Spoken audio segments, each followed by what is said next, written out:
Uma ótima noite para você de casa. Está no ar o Aparecida Debate para que você se informe e forme a sua opinião.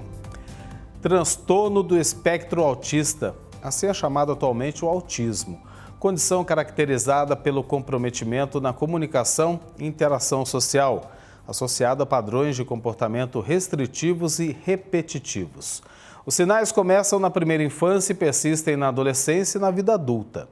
Atinge hoje cerca de 1 a 2% da população mundial. É mais comum entre os homens e pode vir acompanhada de outras condições, como o transtorno de déficit de atenção e hiperatividade, depressão e deficiência intelectual.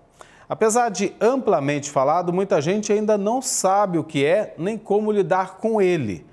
Por isso, a Organização das Nações Unidas, a ONU, instituiu 2 de abril como Dia Mundial de Conscientização do Autismo e esse é o tema do Aparecida Debate desta terça. As nossas convidadas para o programa desta noite, vão aparecer aqui, são a Tatiana Serra, neuropsicóloga com 12 anos de experiência em autismo, é diretora do Núcleo Direcional, Centro de Atendimento para Crianças e Adolescentes com transtorno do espectro do autismo e outras alterações do neurodesenvolvimento. Aqui eu cumprimento agora. Boa noite para você, Tatiana. Obrigado por ter atendido aqui o nosso convite. Muito importante falar desse assunto, né? Boa noite, obrigada pelo convite. É um prazer poder contribuir, né, com a propagação de informações sobre o autismo e estou aqui à disposição. Tatiana, e ao lado vocês já estão vendo a Lucinete Ferreira, presidente da Associação Brasileira de Autismo, Comportamento e Intervenção. Também foi criadora da associação em 2010.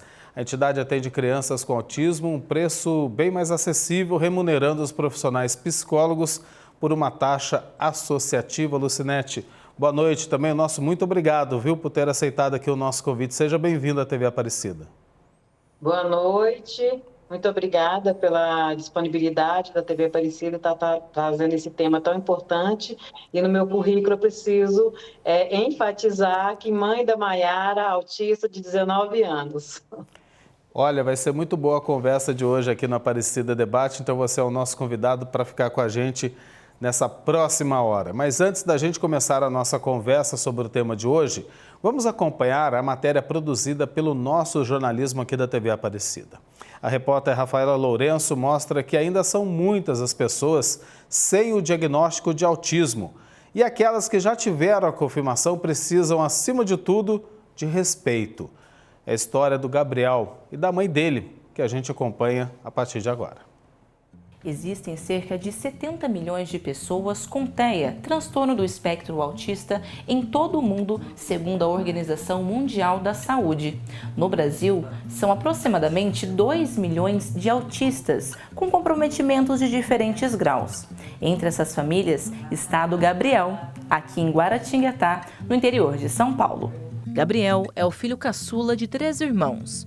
Ele foi diagnosticado com autismo aos 2 anos e meio de idade, após muitas dúvidas devido à mudança repentina dos hábitos. Me chamavam muito na escola, achavam que ele era sem educação, porque chamavam ele pelo nome, ele não respondia. Enquanto a turminha estava toda atendendo o que a professora tinha mandado, ele estava no canto dele, então achavam que ele era sem disciplina, assim, sabe? E eu não via nada assim de tão diferente em casa nele, porque o Gabriel, ele no desenvolvimento em casa, ele foi normal, como eu já tenho 2 filhos, né, mais velhos, eu não via tanta diferença. O Gabriel andou com 11 meses, ele falava muito novo, chamava a gente, conversava, falava, brincava, tudo normal. Eu tenho um vídeo dele interagindo com o irmão, dando risada, olhando no olho. O Gabriel foi engraçado porque ele foi bem diferente, né? Cada um fala uma coisa. O Gabriel teve, de repente, parece que virou uma chave nele. E aí ele parou de falar, ele ficou mais introspectivo, ele mudou totalmente, assim, de uma hora para outra. Adriane nos conta que observar crianças com TEA, que eram atendidas pela fonoaudióloga que hoje acompanha o Gabriel, a fez questionar a possibilidade do seu filho também ter o transtorno. E aí vieram as buscas, exames, consultas e o diagnóstico. E a minha sorte foi essa convivência com essa fono, porque foi ela que me chamou a atenção. Ela passou a conviver com meu filho e ela um dia chegou, queria conversar comigo e falou: olha, Adriana, eu acho que seu filho tem autismo, eu não posso, né, não vou afirmar, mas procuro um neurologista e para você ver se ele tem o diagnóstico. Porque tendo ou não, quanto mais cedo melhor para poder começar os tratamentos multidisciplinares, que são essenciais para que ele tenha um bom desenvolvimento lá na frente. E nessa época, 13 anos atrás, a gente não via falar de autismo como é agora. Nunca tinha ouvido falar em autismo, nunca tinha conhecido uma criança, não sei o que eu vi no consultório, mas alguém próximo, não tinha ninguém próximo. Então, assim, eu fiquei totalmente, é como se tivesse tirado, assim, meu chão e eu não sabia o que fazer. A confirmação mudou totalmente a rotina da família, principalmente da mãe, que precisou dedicar mais tempo ao Gabriel, também diagnosticado com diabetes tipo 1 aos 7 anos de idade e agora aos 13 com a síndrome de Tourette. Mas nada disso limita ou impede o desenvolvimento deste apaixonado por animais. Na roça, aos finais de semana, ele se diverte com a família. O que você gosta de fazer lá na roça? Ver o porco, o pato, galinha. Tem galinha lá? Tem Quais animais que tem lá também? Galinha? cavalo, vaca, Como que é o nome do seu cavalo? mystery, E que cor que é o Mystery? branco. Branco? E você anda com ele? Ando sim, Anda pouco ou anda muito? muito. Você vai pra longe ou você anda ali só pertinho? Solo, longe. Longe, Gabriel. Sim, E ele te obedece? obedece. E você gosta muito de andar? Gosto. É o que você mais gosta de fazer? Sim. Gabriel é estimulado a ter a maior independência possível. Inclusive, ele mesmo aplica sua insulina diariamente. Aqui em casa o Gabriel participa de tudo igual aos irmãos. Ele lava a louça, ele estende a roupa dele, ele arruma a cama dele, ele toma banho sozinho, ele lava a louça que ele suja e me ajuda às vezes passando um aspirador, passa pano, ele faz tudo. E nós também acompanhamos um pouco da intensa rotina do Gabriel. Mas é claro que teve um intervalo para conhecer os brinquedos, assistir um pouco de desenho e aproveitar o lanche que não pode faltar. Para transtornos como o do autismo, as atividades multidisciplinares são essenciais. Gabriel, por exemplo, tem acompanhamento de uma psicopedagoga, vai até a fonoaudióloga e a psicóloga para a terapia. Mas a estrutura da fono é muito maior do que as pessoas pensam, que trabalha só a parte de fala mesmo, de R, L. Não, vai muito além disso, ainda mais uma pessoa que é especializada no autismo, né? Trabalha também a ajudar a desenvolver diálogos, ajuda ele a socialização, então vai muito além só dessa parte que todo mundo pensa. O contato com o autismo levou a Adriane, com amigas e profissionais, a criarem o movimento Mais Sobre TEA na cidade. São simpósios, cursos, troca de informações, caminhadas e muito trabalho de conscientização e apoio à causa. Mas o que eu espero para todos os autistas, né, até porque a gente que está nesse movimento, a gente não pensa só no filho da gente, a gente está pensando num todo, né? A gente pretende que exista um mundo um pouquinho melhor, né, que inclua de verdade, porque não existe inclusão, mas que realmente inclua essas pessoas, entendam que não existe um mundo à parte, eles estão nesse mundo e cada dia tem mais autista e as pessoas vão ter que aprender a lidar com eles, vão ter que aprender a respeitá-lo e é isso que a gente quer, que essa informação chegue cada vez mais para que as pessoas aprendam a lidar com eles.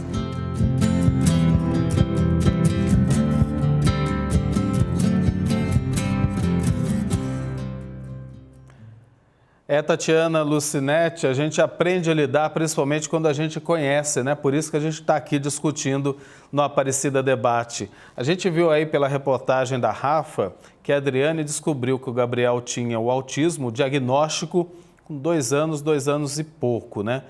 Quando que é feito esse diagnóstico? Vocês têm assim uma média? Quando apresenta os primeiros sinais? Eu começo pela Tatiana e depois passo para a Lucinetti. Os primeiros sinais podem ser vistos desde os 6 meses da bebezinho. Às vezes a ausência do contato visual ou pouca interação. Então, a partir dos 6 meses, quando eu já conheço os sintomas, eu posso já começar a perceber que existe alguma alteração ali. Mas o diagnóstico ele só é dado, só é fechado a partir dos 2 anos de idade, né? Então, se com 1 aninho a gente já vê as alterações, isso provavelmente o médico vai encaminhar para acompanhamento, para já um tratamento, e aí normalmente se fecha o diagnóstico a partir dos 2 anos de idade.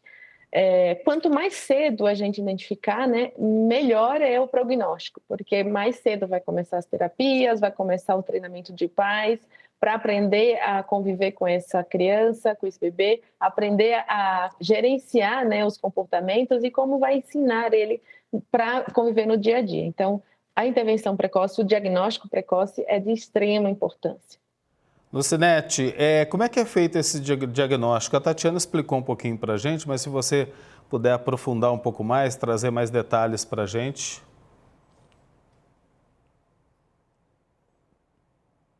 A gente está sem o áudio aqui da Lucinete. Lucinete, isso, Lucinete, obrigado, vai lá. O diagnóstico é feito por uma equipe multidisciplinar também, né, que envolve neuropediatra, psiquiatra infantil, né? É importante a gente ressaltar que o diagnóstico ele é muito feito em cima das características, porque existe muito essa confusão, essa dificuldade das famílias entenderem, né? Quando estou com uma criança que apresenta algumas características de autismo, imaginar que vai fazer um exame e vai detectar autismo. Não. Esses exames, eles são para a gente descartar comorbidades. Então, uma criança pode ser só autista, ou ela pode ser autista e ter outras condições, como foi falado anteriormente, né? Então, a gente tem realmente esse prazo, né, que é chamado investigação diagnóstica.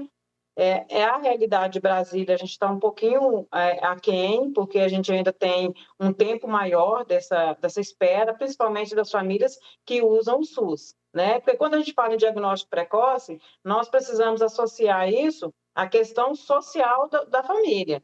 Tem a família que usa o plano de saúde, ela vai ter uma realidade, e a família que usa o SUS, ela vai ter outra realidade. Por isso que o nosso debate, ele precisa sempre se pautar por esse viés, né? As famílias que têm plano de saúde, elas têm uma realidade, as que usam SUS é outra realidade. Então, também no contexto de serviços e de políticas públicas, a gente precisa sempre se pautar que o diagnóstico sendo precoce, a gente precisa trabalhar, então, para que protocolos sejam adotados de maneira igualitária, dentro do SUS ou particular. Agora eu queria trazer uma questão para vocês, a questão que vocês levantaram aí, né? Destacaram a importância do diagnóstico precoce. Mas não existe uma certa resistência dos pais, apesar dos primeiros sinais aparecerem, resistirem à ideia de que o filho é autista? Isso não dificulta também?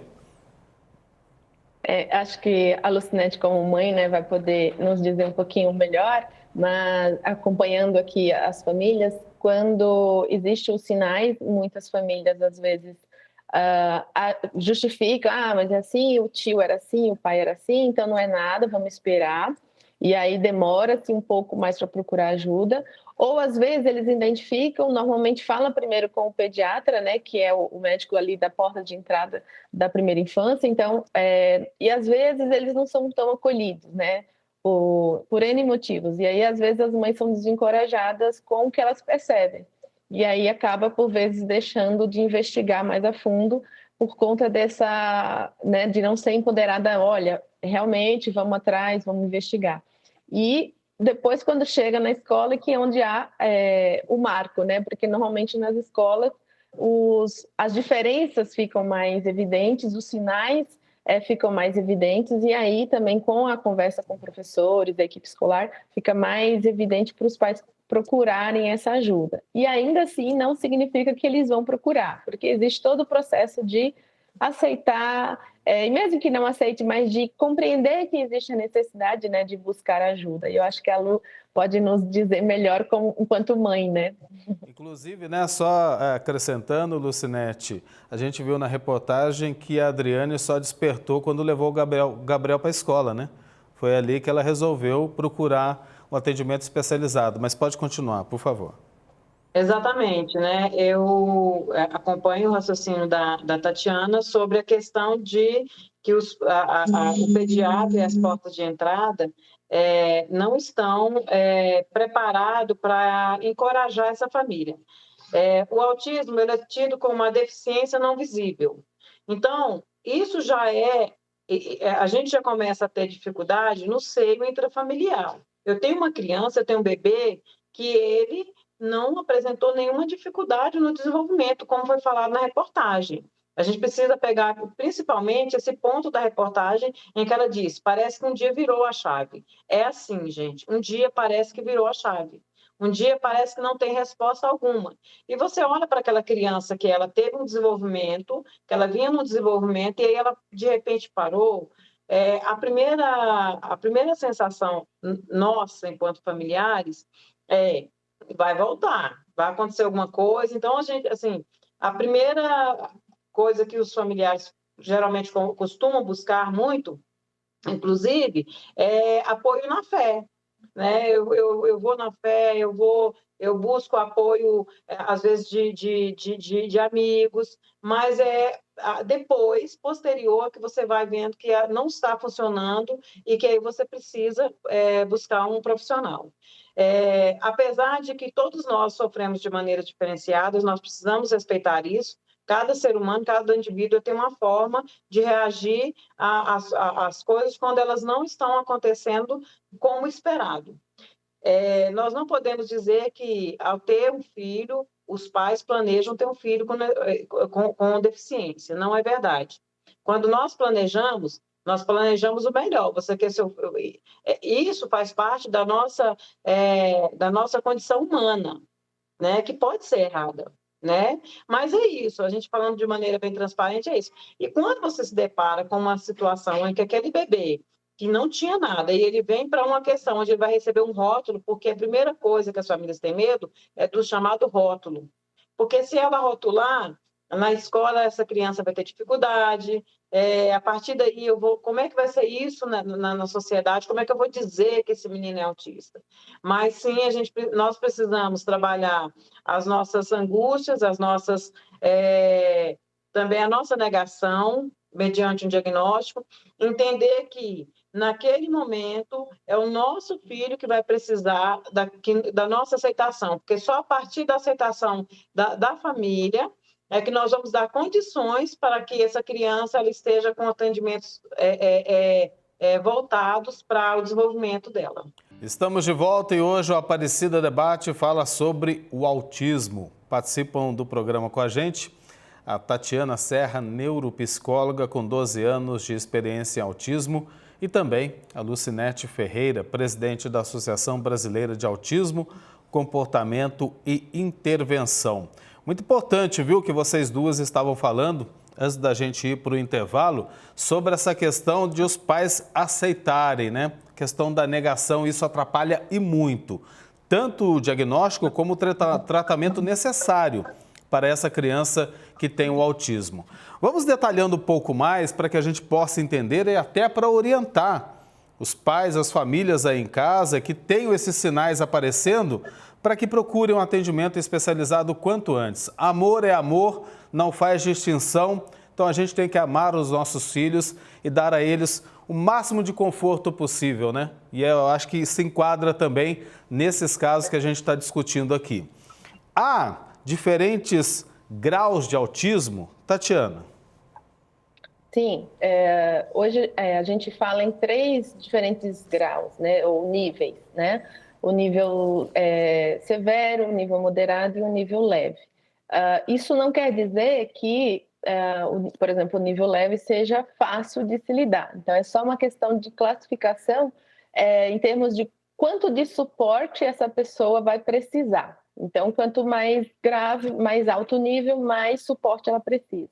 Quanto menor o nível, menor o número de suporte. Mas isso não quer dizer que é classificado como fácil, difícil ou intermediário. Não é nesse sentido, é mais em relação ao suporte mesmo. Porque, como a Lucinete falou no primeiro bloco, o sofrimento é percebido por cada um. Então, a mãe pode ter um filho com nível 3 e ter uma percepção de sofrimento ou de enfrentamento diferente da mãe que tem um filho com nível 2 ou nível 3, o nível 1 de suporte. Então, não vamos medir a capacidade, né, ou a intensidade do problema baseado somente no nível, mas como essas pessoas enfrentam e como elas têm apoio também, né? Porque também muda muito uma família que tem apoio, né? E tem uma rede de apoio, e a família que não tem, a mãe que de repente não tem uma rede de apoio, ela vai precisar lidar com isso sozinha e ajudar a criar esse filho sozinha. Então, isso também já vai onerando, já vai deixando mais custoso qual é como vai ser a dificuldade, como vai ser o direcionamento, né? Então, e se a gente falar em tratamento particular e tratamento público, a gente também vai ter mais um agravante. Então, a gente classifica os níveis de autismo, mas o quanto que vai ser difícil para essa família vai depender de N coisas que vão estar envolvidas aí, desde o tratamento, a rede de apoio e tudo mais. Muito importante, né, Lucinete, que a Tatiana acabou de dizer, porque os pais, quando orientados, sabem lidar muito mais, né? Muito melhor com a doença, com o transtorno, melhor dizendo. E a gente viu isso na Adriane, na reportagem que a gente exibiu logo no começo do Aparecida Debate, que ela contou com essa rede de apoio, tanto que ela criou uma nova instituição junto com outros pais. E você também, né, Lucinete? É esse exemplo também. Conta um pouquinho da sua experiência e até orientando os pais que estão em casa, às vezes estão apreensivos, estão meio perdidos com a situação, como orientá-los a caminhar para a direção certa? Exato. Assim que eu recebi o diagnóstico da Maiara, e naquela ocasião em Brasília, muito difícil, né? A questão de apoio. Então, eu quis, a partir do momento, a forma como cada um reage, como eu disse, mas eu entendi que, a partir do momento que eu tinha a Maiara, e tive a dificuldade para o diagnóstico da Maiara, e tive falta de acolhimento, eu entendi que eu tinha um papel social de repente, oferecer a outras mães, a outros familiares, o apoio e o acolhimento que eu não tive, né? O acolhimento à família no início do diagnóstico, ele é importantíssimo, né? Como bem a Tatiana colocou, a questão do nível de níveis, né? Essa questão ela é muito peculiar, porque dependendo da mãe, ela pode ter uma criança com nível 1, que né, que é considerado mais leve, e ela não ter rede de apoio ou serviço suficiente para que esse menino venha ter o desenvolvimento. Então, a partir desse momento em que nós identificamos que na nossa comunidade, o serviço que nós não temos, o acolhimento que nós não temos, e o que é necessário para que essas crianças que são diagnosticadas, elas venham a desenvolver, nós também precisamos entender que nós temos um papel fundamental. Porque a partir do momento que você tem um filho com autismo, pode ter vários estudos, pode ter vários profissionais, mas você tem propriedade, nós precisamos entender isso, nós temos propriedade para entender o que é melhor para esse público, para os nossos filhos. Qual a sociedade que eu quero deixar para minha filha, qual a sociedade que eu quero preparar para receber melhor as pessoas com autismo, né? Nós temos aí ainda muito que avançar com relação ao autismo, porque se nós temos hoje já alguns protocolos que já traz o diagnóstico precoce, nós temos também a questão da invisibilidade do autista a partir da adolescência, que é hoje o maior desafio para a nossa sociedade. Então, uma pessoa com autismo, uma criança com autismo, vai ser um adolescente com autismo, vai ser um jovem com autismo e vai ser uma pessoa que vai envelhecer com autismo. Como que nós, sociedade, estamos preparados? E ninguém melhor do que nós, familiares, para tentar discutir com o governo, para tentar trazer políticas públicas no sentido de não garantir só uma fase daquela criança, daquela pessoa, mas o suporte em todas as fases. Até porque nós, pais, nós vamos envelhecer, né? Quem virá depois desses pais? Quem vai assumir nossos filhos? Né? E a sociedade, essa sociedade que hoje nós estamos submetidos hoje, ela está preparada, né? O serviço que nós temos hoje. Então, é muito importante que nós, a partir da nossa dor, que nós começamos também a trabalhar no nosso nicho, na nossa comunidade ali, para saber como é que nós podemos apoiar outras famílias. Como é que nós podemos mostrar para o governo, para o Estado, as nossas demandas, né? E essa inclusão, ela não tem que acontecer só dentro de casa, né? Porque a gente tem a convivência social. Essa criança, os pais vão numa igreja, vão num clube, a criança vai para a escola. Então a sociedade tem que compreender melhor tudo isso que a gente está falando aqui sobre o autismo e fazer esse acolhimento adequado, né? É o mínimo. Como a Adriane falou lá na reportagem, o Gabriel não é de um mundo à parte, ele faz parte do nosso mundo e ele tem que ser incluído sim. E essa responsabilidade é de todos nós. Agora, uma ideia também que se faz errada, a Tatiana estava falando no começo, lá no primeiro bloco, lembrei agora, Tatiana, a negação passa também pelos pais. Ah, mas por que meu filho tem o autismo? Ninguém da minha família tem ou nunca teve. O que causa o autismo? Para a gente, de uma vez, explicar essa questão. É genético ou não é? Influencia ou não influencia? Os estudos, né, atuais, todos apontam para o componente genético, né? Então, essa família, a mãe ou o pai ou o avô podem ter o gene e podem não ter desenvolvido o autismo. Mas isso vai perpetuando de geração para geração. E aí pode ser que na geração do filho, aí ele veio com a alteração, veio com a apresentação do transtorno, né? Não que aconteceu do nada. Então, provavelmente essa família tem na carga genética os genes do autismo. Hoje, não tem um gene específico, por exemplo, como na síndrome de Down, que a gente sabe que é o cromossomo, né, tem um cromossomo determinado que tem o diagnóstico da síndrome de Down. No autismo, não, porque são vários genes. Então, cada pessoa com autismo tem uma alteração em um gene diferente. E aí também dificulta o mapeamento genético, a produção, medicação. Hoje a gente não tem uma medicação que trata autismo. Né? Não existe. Hoje são medicações que tratam sintomas, mas não o autismo. Né? O autismo é tratado por terapias, né? Por intervenções clínicas, não medicamentosas. E nesse conjunto ainda também existem as alterações ambientais, que a gente vai falar, que vão potencializar o desenvolvimento dessa carga genética, da ativação, né, dessa carga genética. Então, a poluição é um dos itens que estão considerados nesses estudos. A vida intrauterina, então, desde a gestação, né, alterações como a mãe que fez uso de alguma substância, ou que teve depressão durante o parto, ou que teve alguma diabetes gestacional, alguma coisa que pode ter interferido nessa gestação. Isso não quer dizer que toda mulher, toda criança que vai passar por isso vai ter autismo, não é isso, mas isso potencializa a carga, o desenvolvimento, a ativação da carga genética que aquela família, aquela pessoa já pode ter junto com ela, né? Então, e também é um diagnóstico 100% clínico. Então, eu preciso observar os sintomas para poder eu categorizar aqueles e dizer que faz parte do autismo.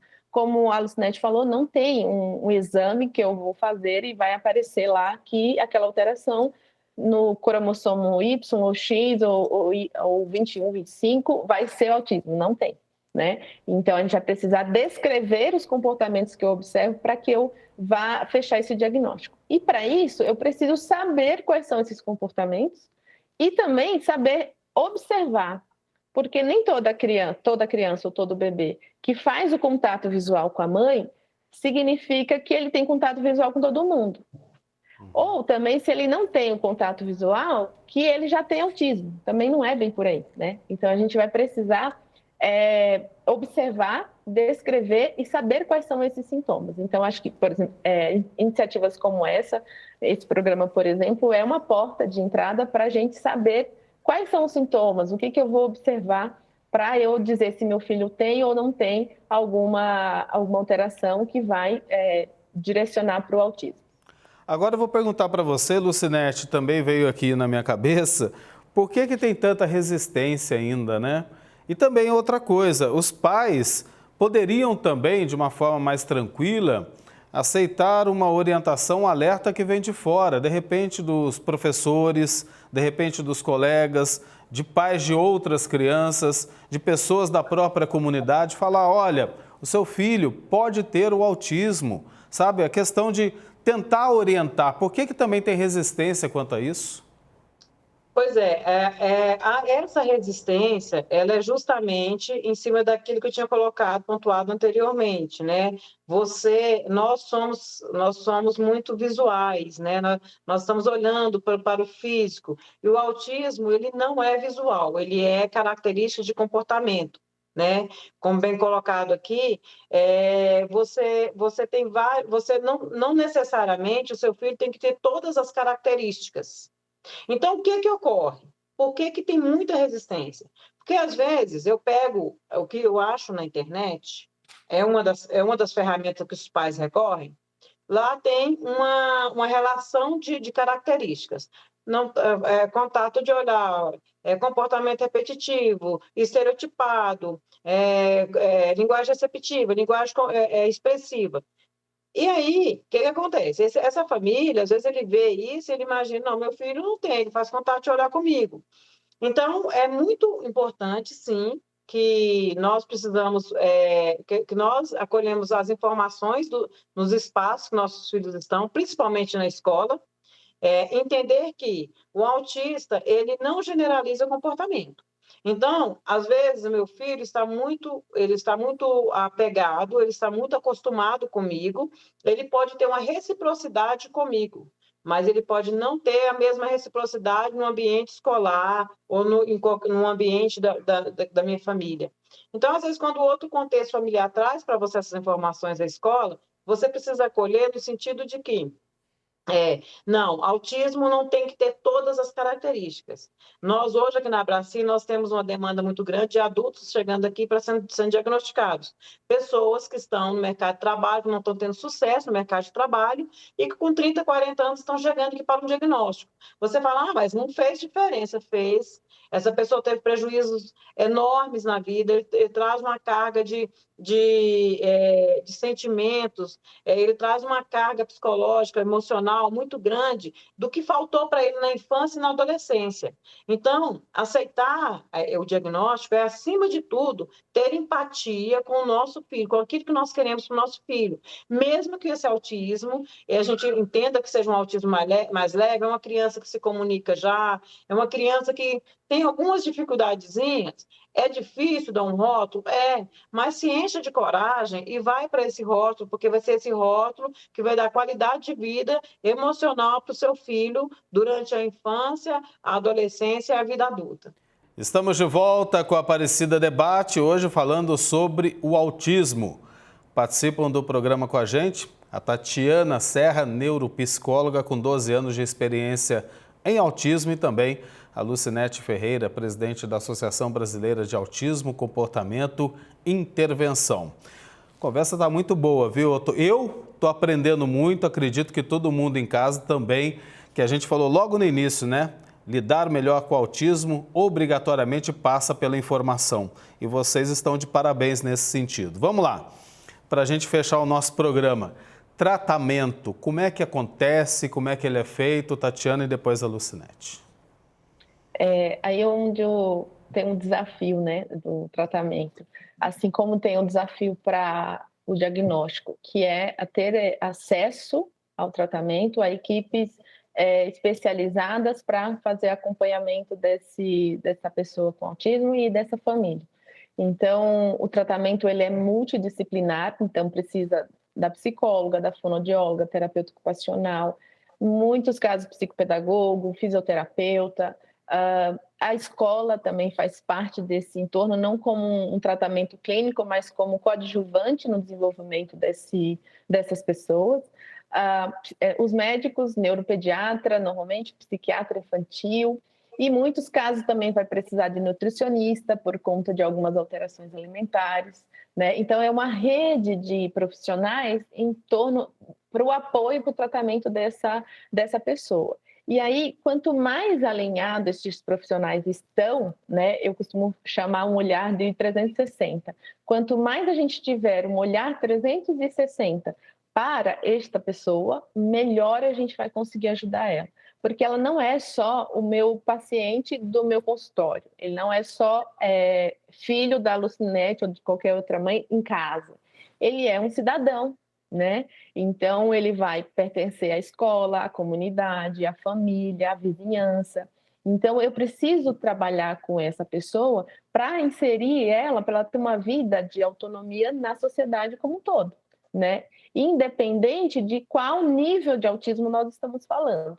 Ele vai, independente do nível, vai frequentar shopping, praças, vai pegar ônibus, metrô, ele vai no dentista, ele vai em outros lugares. Então, a gente precisa trabalhar em conjunto para trazer autonomia e independência para essas pessoas e também qualidade de vida para todos que estão no entorno dela, a mãe, o pai, os irmãos, né? Então, o tratamento, ele é 360 olhando todo mundo. Então, olhando os profissionais em conjunto, né? Falar uma mesma linguagem, ter uma mesma proposta terapêutica, porque às vezes pode ter um fazendo de um jeito, o outro fazendo de outro, e isso para o autismo é uma problemática, porque confunde ainda mais a cabeça deles e dos pais também, porque às vezes os pais já não têm muita manejo como lidar, e aí se um está falando para eu fazer de um jeito, o outro fala para eu fazer de outro, aí como fica essa família, né?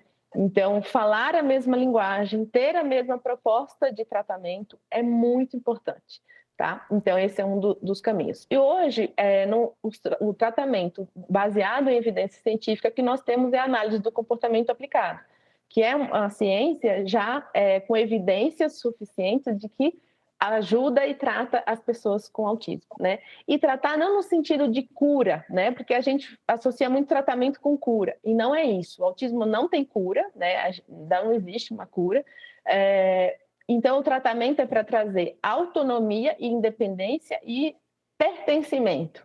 Quanto mais autonomia eu tenho, mais eu consigo pertencer a estes ambientes, ocupar estes ambientes. E isso precisa ser em conjunto. Eu sozinha, no meu consultório como psicóloga, no meu centro de atendimento, eu faço uma parte. A mãe faz outra parte, a escola faz outra, a sociedade faz outra. E assim a gente vai completando essa pessoa com tudo que ela precisa para participar da sociedade. Lucinete, eu quero falar com você sobre a escola, né? Porque ainda também tem muita ideia errada quanto a isso, né? Como é que é o aprendizado de uma criança autista na escola? Aprende junto com as outras crianças? Como é que acontece isso? Explica pra gente, você que tem a experiência, né? Aí dentro de casa. Sim, na verdade, a educação ela é um desafio ainda, porque a educação ela também é consequência da estimulação correta. Então, uma criança que chega numa sala de aula, que ela não tem os pré-requisitos básicos à aprendizagem, né, conforme colocado pela análise do comportamento aplicada, né, Tatiana? Para que ela tire proveito da sala de aula, a professora ela vai assumir um papel bastante complicado, que é de ter que trabalhar algumas habilidades, que é comunicação, fala, contato e olhar, para depois essa criança tirar proveito daquele contexto. Com relação à educação, nós hoje já temos no Brasil, graças a Deus, evoluímos, temos LDB, que é a lei, né, que garante algumas adequações, Lei Brasileira de Inclusão, que garante a educação, Lei Berenice Piana, que também garante essa educação e que garante as adequações necessárias. Então, para que uma criança com autismo ela tire o melhor proveito da sala de aula, hoje nós temos duas modalidades. Uma integração inversa, onde reduz turma até 12 alunos neurotípicos, mais professor e um assistente, que em alguns estados chamam monitores e outros chamam educador social, né? E uma outra turma que é chamada turma especial, que é onde tem duas crianças com o mesmo diagnóstico, professor e esse assistente. O que vai definir você vai avaliar esse critério para que a criança vai ser as habilidades que essa criança tem, né? Então, se a criança tem habilidade suficiente para ela ser alfabetizada, para ela estar acompanhando a turma, pode ser reduzida essa turma. É muito necessário que dentro das escolas tenham cuidado com relação às adequações. Hoje, a nossa luta maior é para as adequações dentro das escolas. A criança com autismo dentro da escola, ou a pessoa com autismo, ela precisa ser também considerada avaliação individualizada. Nós não podemos criar, né, protocolos, não, então leve eu coloco para cá, não, mais severo eu coloco para cá, não. Nós precisamos de ter dentro das escolas avaliações que avaliem esse indivíduo, entenda quais as habilidades que ele tem, né, e para posterior ele ser encaixado nessas turmas. E a gente ainda precisa considerar a questão que muitas crianças precisam que sejam feita adequação de espaço físico, porque nós precisamos considerar que tem autista, que tem necessidades, que tem outras comorbidades, que tem necessidade, por exemplo, de locomoção, né? Nós precisamos entender que quanto menos estímulos visuais dentro de uma sala de aula, melhor nós teremos como trabalhar com esse autista, porque hoje a minha filha participou da pesquisa da UNB, que antes de apresentar a aba Análise de Comportamento Aplicado, tratou da atenção compartilhada, que é uma problemática no autismo. Então, a atenção compartilhada ou a criança com autismo, se ela chegar num lugar onde tem vários estímulos e ela se apegar a esse estímulo aqui, eu não consigo mais ensiná-la. Então, até isso, quando a gente trabalha com autista, você entrar numa sala aqui da Abraci, você tem um local mais tranquilo, com menos estímulo visual possível. E ainda o estímulo auditivo, né, que a maioria deles tem muita dificuldade, também ligado, né, a essa questão do próprio diagnóstico, e que muitas vezes, mesmo um menino autista, sendo leve, ele não vai poder ficar, de repente, numa turma com 15, porque ele ainda tem muita resistência quanto ao barulho e a movimentação dentro da sala de aula. Então, a educação ela é um desafio para a própria escola, ela é um desafio maior para o aluno e é um desafio para as famílias assegurarem esses direitos, né? Agora eu quero trazer uma questão, né? Porque o aprendizado não passa apenas pela sala de aula no sentido de relação da criança autista com o professor, passa também pela socialização, que é a criança autista com os colegas. Estou errado, Tatiana? Tá certinho, é isso mesmo. A socialização, né, a integração desse aluno com os pares, com os colegas, né? Então, não basta só também adaptar o material, proporcionar um ambiente de aprendizagem para ele no conteúdo acadêmico, mas eu também preciso considerar o relacionamento, a relação dele com as pessoas, né? E isso também é um desafio. Muitas das vezes acaba que os colegas não sabem como lidar, não tiveram um momento de conversa com a professora ou coordenador, diretor, de falar sobre essas dificuldades para auxiliar, porque tudo que me é novo, o que eu não conheço, gera estranheza. Quando gera estranheza, gera afastamento. E aí, às vezes, o colega se afasta ou não participa porque ele não conhece, ele acha estranho e ele não sabe como lidar. A partir do momento em que eu ensino para essa turma como são as diferenças, por que meu amiguinho age dessa forma e ele age de outra, como eu posso ajudar o meu amiguinho, como eu posso também pedir ajuda para mim. Então, isso tudo faz parte da inclusão, né? E aí eu costumo falar assim, só dar um ambiente, a cadeira e a sala de aula não é inclusão. A gente ainda tem muito para trabalhar em relação à inclusão escolar e a inclusão na sociedade como um todo. E aí na escola é o desafio maior, porque a maior parte do tempo fora de casa é dentro da escola, né? Até findar aí a adolescência é dentro da escola. E aí como que a gente proporciona um ambiente acolhedor, né? Se às vezes eu não integro os colegas, né? E integrar os colegas também significa integrar os pais destes colegas. A gente que está vai caminhando além, aqui. né? Tatiana, a gente está caminhando aqui para o final, mas antes eu queria fazer a pergunta, né, que a gente colocou lá no começo, que a gente iria aprender com vocês duas. Eu, de fato, aprendi, acredito que todo mundo em casa também, mas eu quero aprender algo mais. Como todos nós, enquanto sociedade, enquanto comunidade, podemos ajudar na inclusão de uma pessoa com autismo? Lucinete.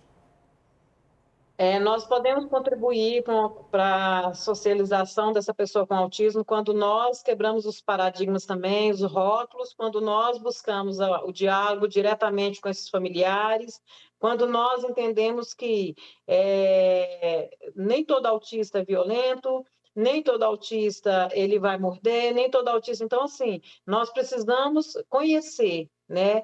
E nós vamos estar contribuindo com a inclusão dos nossos filhos, das pessoas com autismo, a partir do momento em que nós dispomos de muito amor, né? Porque tem que ter o amor é tudo, está acima de tudo, e sem preconceitos. Nós precisamos nos despir do preconceito, aproximar dessas famílias, aproximar dessa pessoa com autismo, entender e na questão de ser rede, né? Eu convido, né?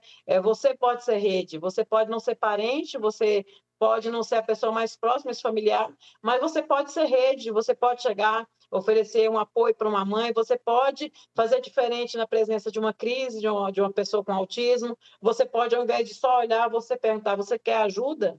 Você precisa de ajuda, né? Esses pequenos detalhes, eles vão fazer a diferença para essa família e para essa pessoa. Rapidamente, né? Aqui vai aquela palavrinha pequena, mas com sentido e um sentimento muito profundo. Empatia. É o que a gente está precisando hoje, né? Exato. Exatamente. É isso aí. Eu quero agradecer muito as duas. Tenho certeza que nós aqui, todo mundo que acompanhou o Aparecida Debate de hoje, aprendeu bastante, mas a gente precisa aprender ainda mais. Principalmente para você, né? Pai que está em casa, tem o seu filho com essas características, esses primeiros sinais, como a Tatiana e a Lucinete falou aqui, procure uma ajuda para que você possa dar esse amor que seu filho tanto espera e permitir a ele que ele se desenvolva como uma pessoa comum, como foi o Gabriel, a gente viu. Gabriel é uma criança que vai à escola, que faz os afazeres domésticos, que brinca, que vai para o sítio no fim de semana. Isso é possível. Basta que a gente possa acolher com o coração e com muito amor. Assim encerramos o Aparecida Debate. Falamos hoje sobre o autismo, chamado atualmente de transtorno do espectro autista, condição caracterizada pelo comprometimento na comunicação e interação social, associada a padrões de comportamento restritivos e repetitivos. A gente viu hoje, os sinais começam na primeira infância e persistem na adolescência e na vida adulta. Atinge hoje cerca de 1 a 2% da população mundial. É mais comum entre os homens e pode vir acompanhada de outras condições, como transtorno de déficit de atenção, hiperatividade, depressão e deficiência intelectual. Nós contamos com a participação hoje da Tatiana Serra, neuropsicóloga com 12 anos de experiência em autismo, é diretora do Núcleo Direcional, Centro de Atendimento para Crianças e Adolescentes com transtorno do espectro do autismo e outras alterações no neurodesenvolvimento. A quem eu agradeço muito pela participação no programa desta noite. Muito obrigado, seja sempre bem-vinda aqui ao Aparecida Debate, a TV Aparecida, viu, Tatiana? E também a Lucinete Ferreira, presidente da Associação Brasileira de Autismo, Comportamento e Intervenção. Foi criadora da associação em 2010 e essa entidade atende crianças com autismo em um preço mais acessível, remunerando os profissionais psicólogos por uma taxa associativa. Lucinete, que trouxe a sua experiência pessoal aqui para a gente adorou conhecer. Muito obrigado pela participação também, Lucinete, aqui no Aparecida Debate. Seja sempre bem-vinda à TV de Nossa Senhora.